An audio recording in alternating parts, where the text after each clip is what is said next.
نماز عید الاضحیٰ پڑھنے کا طریقہ۔ پہلے زبان سے یا دل سے نیت کریں کہ میں 2 رکعت نماز عید الاضحیٰ واجب پڑھتا ہوں 6 زائد تکبیروں کے ساتھ اللہ کے واسطے۔ پیچھے اس امام کے اللہ اکبر کہہ کر ہاتھ باندھ لیں اور سبحانک اللہم آخر تک پڑھیں۔ اس کے بعد 3 تکبیریں کہیں اور دوسری تکبیر میں ہاتھ کانوں تک اٹھا کر چھوڑ دیں اور تیسری تکبیر کے بعد ہاتھ باندھ لیں۔ پھر باقی رکعات جس طرح ہمیشہ نماز پڑھتے ہیں ایسے پڑھیں گے۔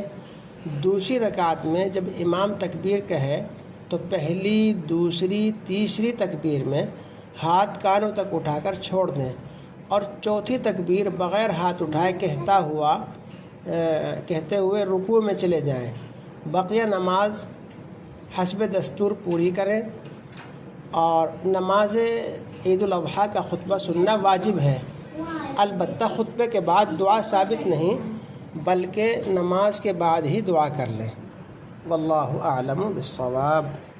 یہ جو نماز پڑھنے کا طریقہ بتا رہے ہیں یہ خانقاہ بوڑیا یمنا نگر ہریانہ کے ترجمان ہیں، ماشاءاللہ عالم دین ہیں، مفتی ہیں، ندوی ہیں۔